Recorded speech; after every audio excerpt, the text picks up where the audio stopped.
आपका ऐसा विचार सुनकर मुझे बड़ी प्रसन्नता हुई। और भरत याज्ञवल्क्य मुनि वहां रुक जाते हैं। उसके उपरांत भरद्वाज जी याज्ञवल्क्य जी का चरण पूजन करते हैं और उनका चरणामृत पान करते हैं और फिर अपना प्रश्न उनके सामने रखते हैं। नाथ एक संशय बड़ मोर, हे नाथ मुझे एक बड़ा संशय है।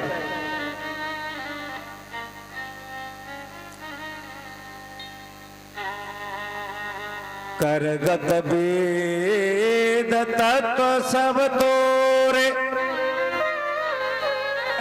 और कहते हैं कि मुझे संशय है और मुझे पता है कि आप सभी वेदों में निपुण हो।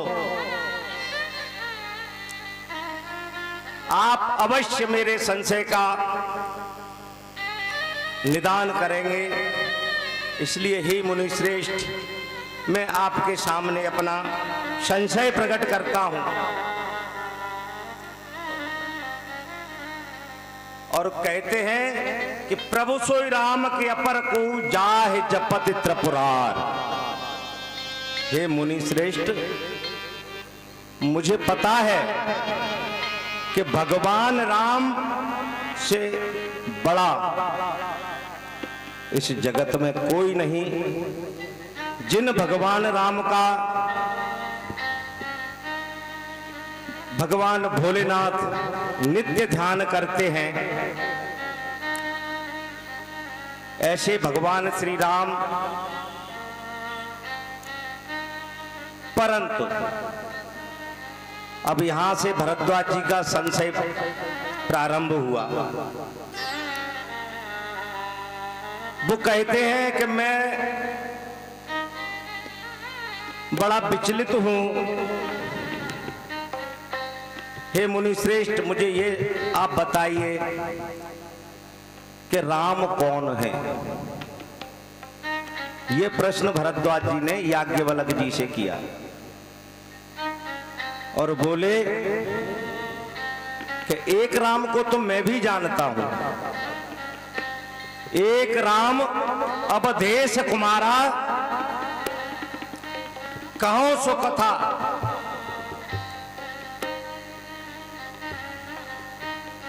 एक राम अवधेश कुमार जो दशरथ जी के पुत्र हैं, उनको तो मैं भी जानता हूं। उनकी पत्नी का हरण हो गया और उन्होंने क्रोध में आकर रावण को मार दिया।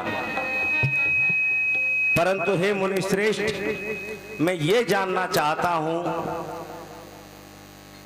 कि वो भगवान श्री राम कौन से हैं जिनका भगवान भोलेनाथ हर समय ध्यान करते रहते हैं,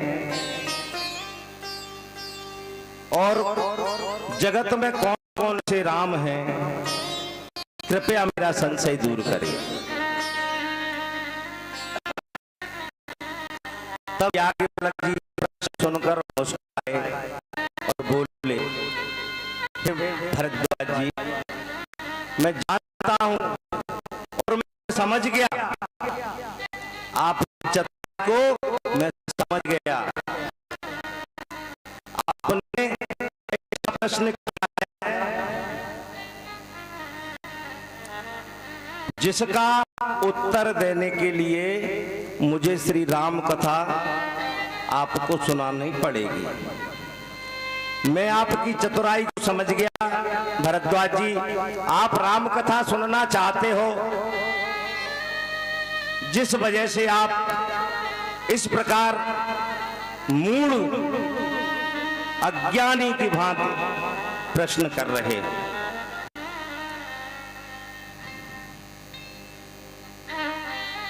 भरद्वाज जी बोले कि हे मुनि श्रेष्ठ,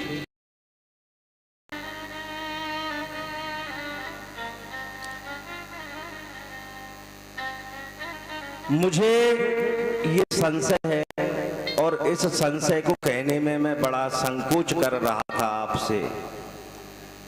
क्यों कि अगर संशय को नहीं कहता हूं तो अंधकार, अज्ञान रूपी अंधकार मेरे हृदय में रह जाएगा। अगर संशय को कहता हूं तो कहीं आप ये न समझ लो कि भरद्वाज मेरी परीक्षा ले रहा है। इसलिए मुझे बड़ा कोच है मुनिश्रेष्ठ, परंतु यदि गुरु से दुराव भी किया जाए वो भी गलत है। इसलिए मैं आपके समक्ष ये संशय रखता हूं, प्रभु मेरा संशय दूर करिए। तब याज्ञवल्क्य मुनि भरद्वाज जी को श्री राम कथा सुनाते हैं और कहते हैं, तात सुनहु सादर मन लाई, तात सुनहु सादर मन लाई, सुनहु सादर मन लाई, कहूँ राम की कथा सुनाई, कहूँ राम की कथा सुनाई, तात सुनहु सादर, तात सुनहु सादर मन लाई। हे भरद्वाज मुनि, तो आप ध्यान से सुनिए, मैं आपको भगवान श्री राम जी की कथा श्रवण कराता और कहते हैं कि महामोह महशेष विशाला, राम कथा कालिका कराला। हे मुनि भरद्वाज, इस कलिकाल में राम कथा कालिका कराला, काली का रूप है। किसके लिए? जिसको महामोह, महिषासुर रूपी जिसको महामोह हो जाए, उसके लिए ये राम कालिका कराला है। उस महामोह को नष्ट करने के लिए काली का रूप धारण कर लेती है। और हे मुनि श्रेष्ठ,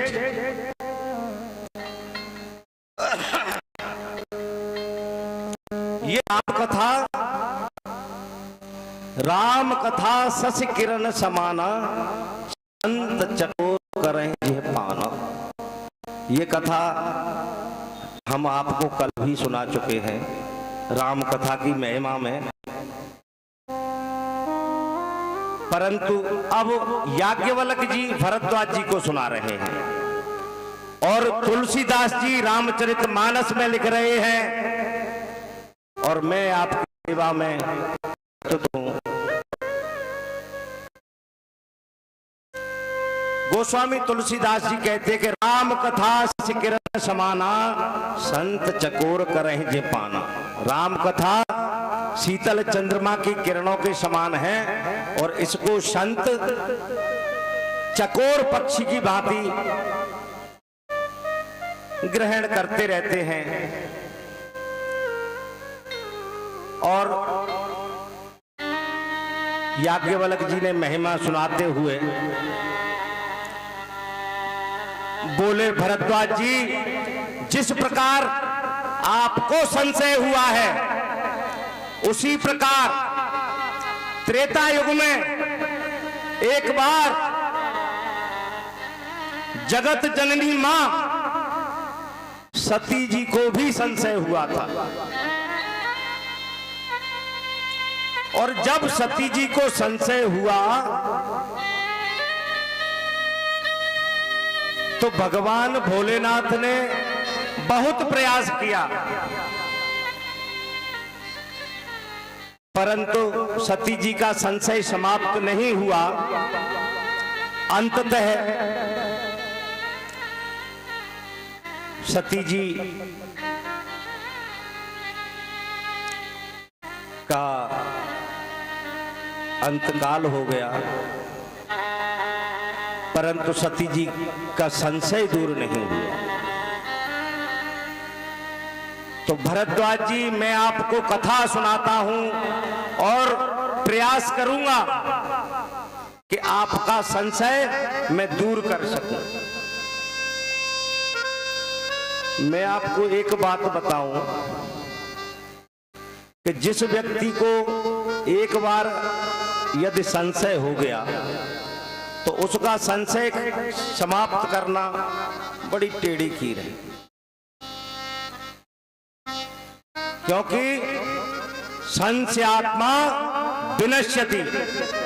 शास्त्र कहते हैं कि जो संशय करता है उसका विनाश निश्चित है। जो भगवान की कथा पर संशय करता है, जो भगवान की कृपा पर संशय करता है, जो भगवान के चरित्र पर संशय करता है और जो भगवान के भक्तों पर संशय करता है, ऐसे पुरुष का कल्याण कभी नहीं होता। संशयात्मा विनश्यति, संशयात्मा का विनाश हो जाता है और इसका प्रमाण शास्त्रों में विदित है। परंतु हे मुनि श्रेष्ठ, मैं आपके प्रश्न की गूढ़ता समझ गया, आपकी चतुराई को पहचान गया। आप भगवान श्री राम जी के परम भक्त हैं, इसलिए मुझे पूर्ण विश्वास है कि आपका संशय अवश्य ही समाप्त हो जाएगा इस कथा को सुनने के बाद। इस प्रकार याज्ञवल्क्य जी कहते हैं कि मैं अपनी बुद्धि और ज्ञान के अनुसार उमा और शिव जी का संवाद कहता हूं। अब बताओ कथा कहां से कहां पहुंच गई।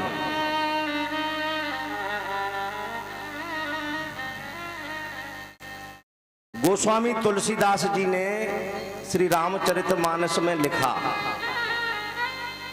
क्या लिखा कि इस रामचरितमानस को हर व्यक्ति सुनने का अधिकारी नहीं होता। जिस मानव को भगवान श्री राम पर या उनकी कथा पर संशय होता है, या वो अपने आप को श्रेष्ठ समझकर और कथा को छोटा समझते हैं, ऐसे लोगों को तुलसीदास जी कहते हैं कि कभी राम कथा नहीं सुनाना चाहिए। तो भरद्वाज जी बोले, तो मुनि कैसे लोगों को कथा सुनानी चाहिए। याज्ञवल्क्य जी कहते हैं कि जिनकी भगवान श्री राम के चरणों में प्रीति है, जो भगवान श्री राम के कृपा को जानते हैं और जो सत्संग सुनने के प्रेमी हैं, ऐसे लोगों को कथा सुनाना चाहिए। और जो सत्संग के विरोधी हैं, ऐसे लोगों को कदापि कथा नहीं सुनाना चाहिए। ये राम कथा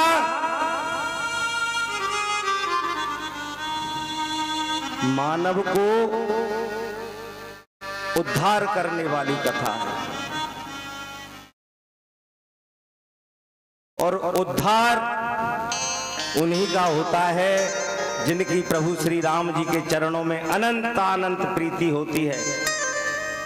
नहीं तो 84 लाख योनियों में आत्मा भटकती रहती है और मुक्ति नहीं मिल पाती। तब याज्ञवल्क्य जी कहते कि हे मुनि श्रेष्ठ, आप इस कथा के अधिकारी हो, आप भगवान श्री राम जी के परम भक्त हो, तो मैं आपको ये कथा सुनाता हूं।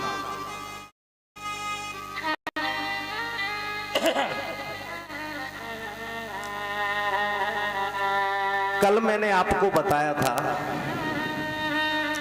जो व्यक्ति अपने से श्रेष्ठ पर संशय करता है उसका कल्याण कभी नहीं होता। अपने से श्रेष्ठ पर कभी संशय नहीं करना चाहिए। भगवान की कथा यदि कोई सुना रहा है तो उस वक्ता पर संशय नहीं करना चाहिए, क्योंकि श्रोता वक्ता ज्ञान निधि और कथा राम की गूढ़, ये गूढ़ शब्द केवल रामचरितमानस के लिए आया है। इसके अलावा कई शास्त्र हैं, पुराण हैं, उनके लिए गूढ़ शब्द का इस्तेमाल नहीं हुआ। तो श्री रामचरितमानस को सुनने के लिए वक्ता भी ज्ञानी होना चाहिए और श्रोता भी ज्ञानी होना चाहिए।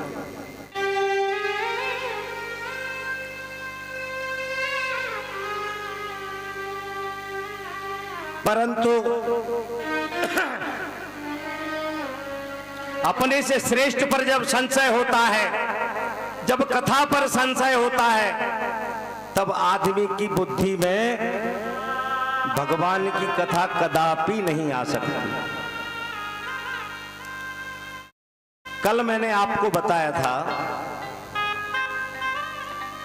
जब गुरुजी की तुलसीदास जी वंदना करते हैं तो तुलसीदास जी ने गुरु के चरणों की वंदना नहीं की और उन्होंने गुरु जी के तलवों की भी वंदना नहीं की, जो चरण के नीचे तलवे होते हैं। तो फिर श्री तुलसीदास जी ने गुरु जी के चरण कमल के तलवों में जो रज लगी हुई थी, उस रज की वंदना करते हैं। ऐसा भाव जब आता है तब भगवान श्री राम अपनी कृपा करते हैं। बिनु सत्संग विवेक न होई और राम कृपा बिनु सुलभ न सोई। ये राम कथा साक्षात गंगा है। एक गंगा है भागीरथी, जिसमें आपको स्नान करने के लिए वहीं जाना पड़ेगा जहां गंगा जी का उद्गम स्थल है या गंगा जी जहां से निकलती हैं। परंतु ये राम कथा गंगा में स्नान करने के लिए आपको कहीं नहीं जाना। ये राम कथा गंगा आपकी गली में, आपके नगर में, आपके घर के सामने होकर बह रही है। इस राम कथा गंगा में जो जो स्नान करेगा, ये मैं नहीं कह रहा, ये स्वामी तुलसीदास जी कह रहे हैं कि जो इस राम कथा गंगा में स्नान करेगा वो निश्चित परम धाम को प्राप्त करेगा और उसकी मुक्ति निश्चित ही हो जाएगी।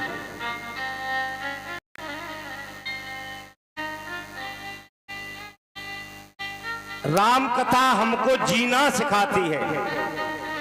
यदि आपको जीवन में जीना सीखना हो तो आप राम कथा सुनिए। राम कथा बताती है कि हमें पिता के साथ कैसा व्यवहार करना चाहिए। राम कथा हमें बताती है हमें भाई के साथ कैसा व्यवहार करना चाहिए। राम कथा बताती है कि हमें गुरु के साथ कैसा व्यवहार करना चाहिए। यदि जीवन में जीना सीखना है तो राम कथा अवश्य सुननी चाहिए। आजकल लोग टीवी पर ऐसे ऐसे सीरियल देखते हैं जिनका कोई अर्थ नहीं होता।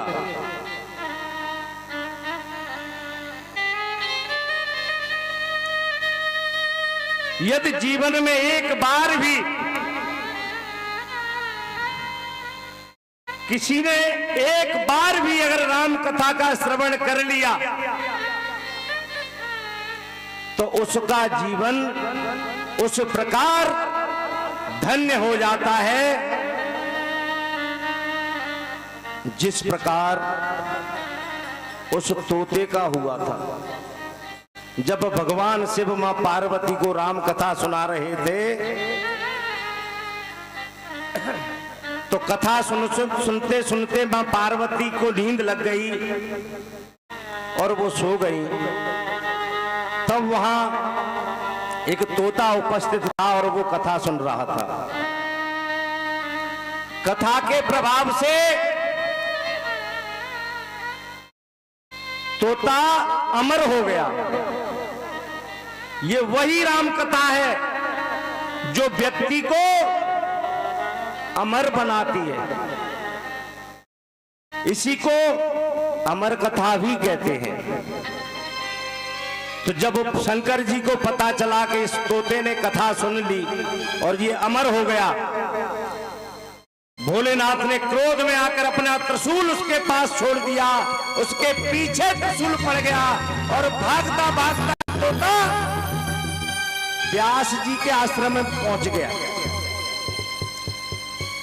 और जब पीछे मुड़ के देखा तो त्रिशूल पीछे लगा है भोलेनाथ का। तोता हड़बड़ाया। हड़बड़ाहट में उसी समय व्यास जी की जो भार्या थी, पत्नी, उन्होंने जमा ही ली और जैसे ही मुंह खोला तोता उसमें अंदर घुस गया और कई वर्षों तक मां के पेट में, गर्भ में रहा। भगवान भोलेनाथ के कोप के डर से बाहर नहीं निकलता। माता गर्भवती हो गई उस तोते के प्रभाव से। और आप सब जानते हैं कि बालक का जन्म ज्यादा से ज्यादा 9 महीने में हो जाता है, परंतु यहां उस तोते के रूप में जो अमर तोता मैया के जो पेट में बैठा हुआ है वो 12,000 वर्षों तक पेट से बाहर नहीं निकला। व्यास जी प्रार्थना करते हैं परंतु वह बाहर नहीं निकलते क्योंकि उनको पूरा ज्ञान हो गया था। उन्होंने श्री राम कथा सुन ली थी और राम कथा के प्रभाव से उन्हें पता चल गया था कि जैसे ही मैं जगत में जाऊंगा तो ये माया मुझे घेर लेगी और यदि माया ने मुझे घेर लिया तो मैं कभी भगवान की भक्ति की कथा नहीं सुन पाऊंगा। इसलिए वो गर्भ से बाहर आने को तैयार नहीं होते। अनेक प्रकार से जब प्रार्थना की तब एक बालक का 12,000 वर्ष बाद जन्म हुआ और उनका नाम करण हुआ सुखदेव जी महाराज, जिनकी कथा भागवत में आती है। सुखदेव जी को जन्म से ही पूरा ज्ञान था और जन्म लेते ही चल दिए तपस्या करने।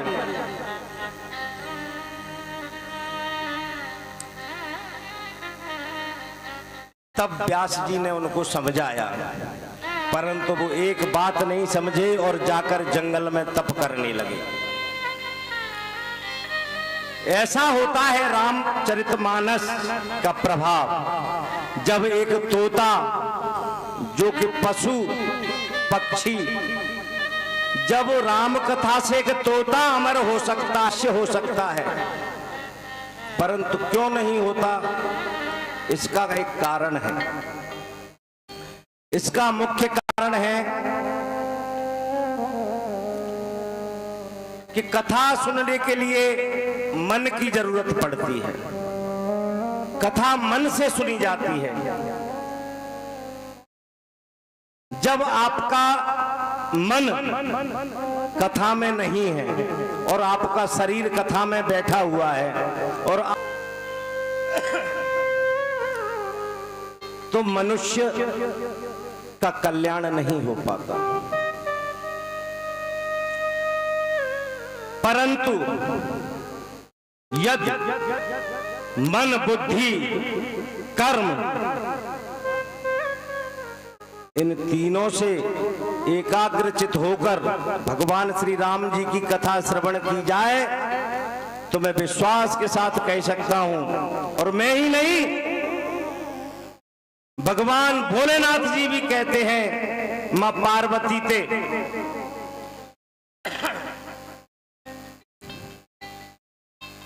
कि ये श्री राम कथा कलकाल की वो बिटप कुठारी है, वो कुल्हाड़ी है जो मानव के पापों को ऐसे उड़ा देती है जैसे ताली से पक्षी उड़ जाते हैं, और चित्त पवित्र हो जाता है और भगवान की कथा में उनका मन लगने लगता है। मैं आपको बता दूं कि हर मानव के अंदर 4 चीजें रहती हैं। क्या? मन, बुद्धि, चित्त और अहंकार। ये चारों हर व्यक्ति के अंदर रहती हैं। इन्हीं के आदेश पर शरीर चलता है। शरीर को कोई भान नहीं है। जब मन कहता है कि मुझे प्यास लगी है, ये सबसे पहले मन में आती है बात। जब व्यक्ति को प्यास का अनुभव होता है तो उसे मन में ये विचार आता है कि मुझे प्यास लग रही है। फिर उसकी बुद्धि कार्य करती है। बुद्धि बताती है कि वहां जल रखा है, उसको पियोगे तो आपकी प्यास खत्म हो जाएगी। फिर चित्त आपका उसका निर्धारण करता है, और फिर शरीर उसी हिसाब से काम करता है। पैर अपने आप चलकर जाते हैं, आंखों से पानी देते हैं और पीते हैं, और प्यास बुझ जाती है। इसी प्रकार यदि मन से कथा सुनी जाए तो निश्चित ही मानव का कल्याण हो जाएगा। कल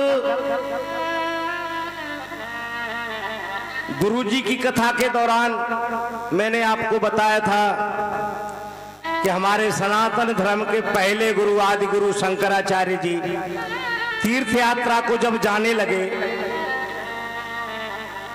तब उनका शिष्य वहां था, और शिष्य को उन्होंने कोई काम नहीं बताया।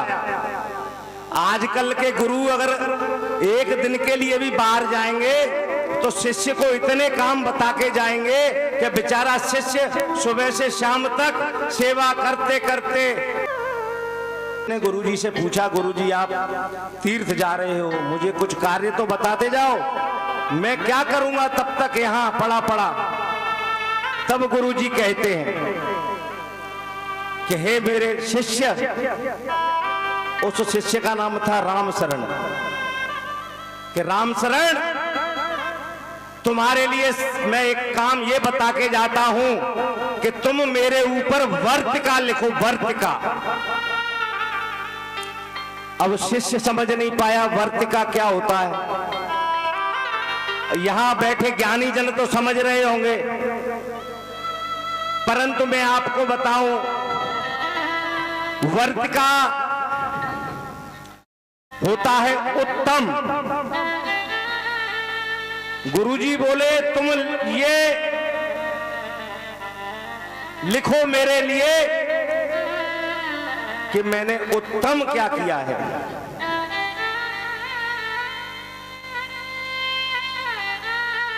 और मैंने उत्तम क्या लिखा है। और फिर कहते हैं गुरुजी कि तुम उत्तम लिखो, उसके बाद अनुत्तम भी लिखो कि मैंने क्या अनुत्तम किया है, क्या जो मुझे नहीं कहना चाहिए था या जहां मुझे बोलना था वहां मैं नहीं बोला, जो मुझे लिखना था वो नहीं लिखा, वो अनुत्तम, वो भी तुम लिखो। उत्तम लिखो मैंने क्या उत्तम किया है, अनुत्तम लिखो। और फिर गुरुजी बोले कि राम शरण तुम मेरे ऊपर दुरुत्तम भी लिखो। अब तो सुन के शिष्य की आंखों से झरझर आंसू बहने लगे और उसने गुरुजी के चरण पकड़ लिए। शिष्य बोला, हे गुरुदेव, मेरी इतनी सामर्थ्य नहीं कि मैं आपका दुरुत्तम लिखूं।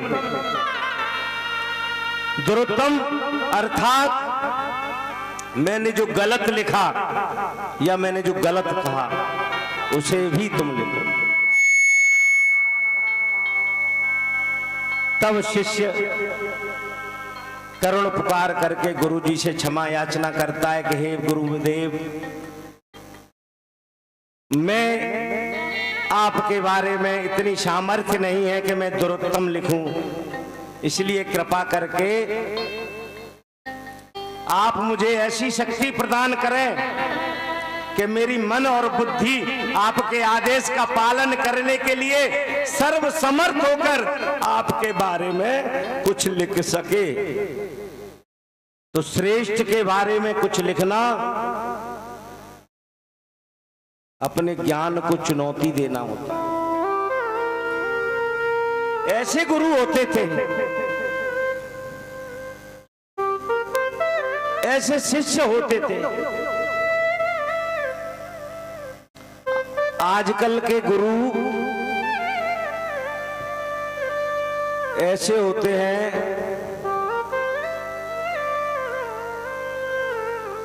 जो कपट गुरु बन के आ जाते हैं और भले भोले भाले लोग उनको पहचान नहीं पाते।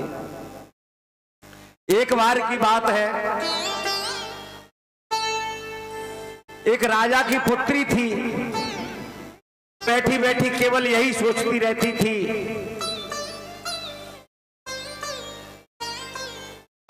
कि भगवान का भजन कैसे हो,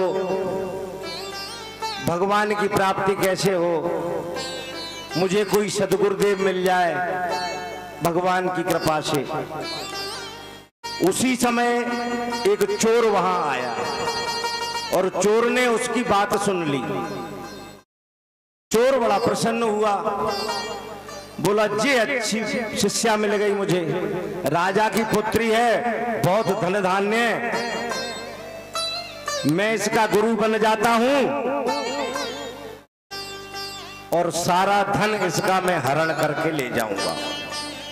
ऐसा मन में विचार कर वो चोर गुरु बन के उस कन्या के यहां आ गया और उससे कहने लगा कि हे पुत्री, आप क्या सोच रही हो? तब वो राजा की बेटी बोली कि हे महामुनि, मुझे गुरु बताइए, मुझे कोई किसी को गुरु बनाना है।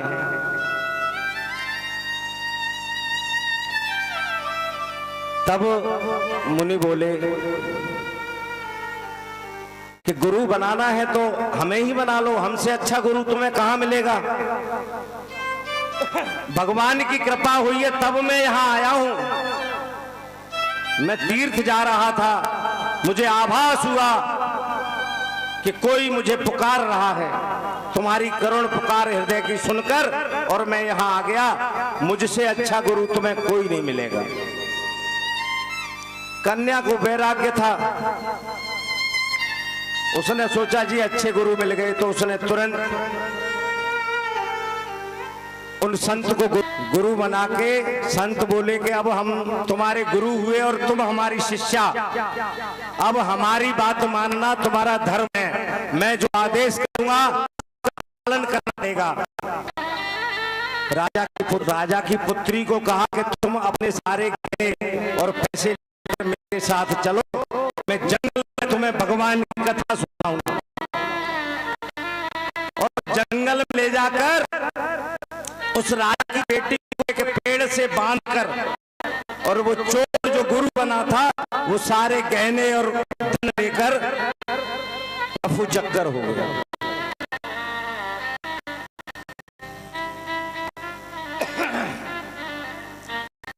अब और वो ये कह के गए गुरुजी अपनी शिष्या से कि ये मैं तुम्हें गुरु के बंधन में बांध के जा रहा हूं, और इसे तब तक मत खोलना जब तक मैं नहीं आ जाऊं। ये गुरु का बंधन है, मैं ही आके खोलूंगा। राजा की पुत्री तो विश्वास में थी, उसे गुरु की आज्ञा हुई। दूसरा दिन हुआ, गुरुजी नहीं आए लौट के। जब ज्यादा समय हुआ तब राजा को पता चला कि पुत्री कहाँ है। पुत्री को खोजा गया और देखा, बताया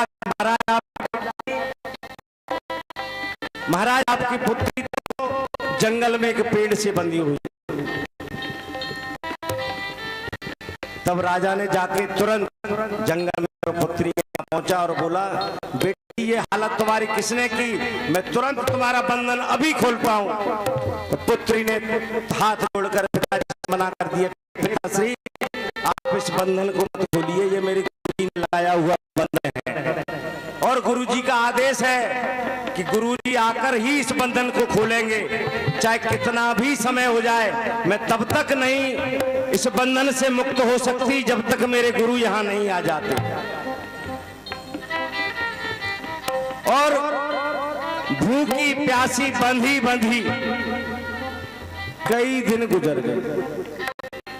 फिर तो महाराज उसका शरीर क्षीण होने लगा। तब भगवान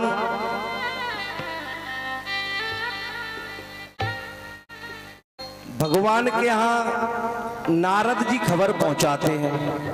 अगर पृथ्वी पर कुछ हलचल होती है तो नारद जी पृथ्वी पर घूमते रहते हैं और तुरंत भगवान को बताते हैं। नारद जी ने देखा, पहले तो उन्होंने ही प्रयास किया। नारद जी ने आके कहा कि हे बेटी, तुम्हारा जो गुरु था वह चांडाल था, चोर था, और तुम्हें बेवकूफ बना के बांध गया है। मैं तुम्हें अभी इस बंधन से मुक्त करता हूं। मैं ब्रह्म ऋषि नारद हूं। तब उस राजा की पुत्री ने कहा कि मैं आपको भली भांति जानती हूं, आप नारद जी है, मैं प्रणाम करती हूं, परंतु हे मुनि श्रेष्ठ, आप इस बंधन को कतई न खोलें।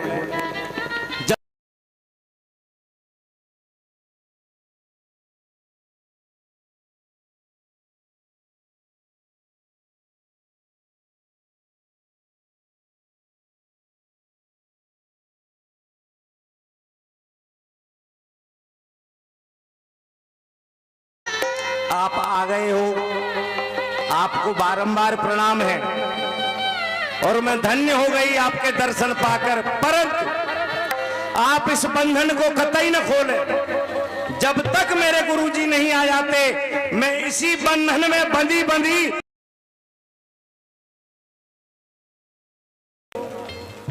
तब भगवान को बड़ा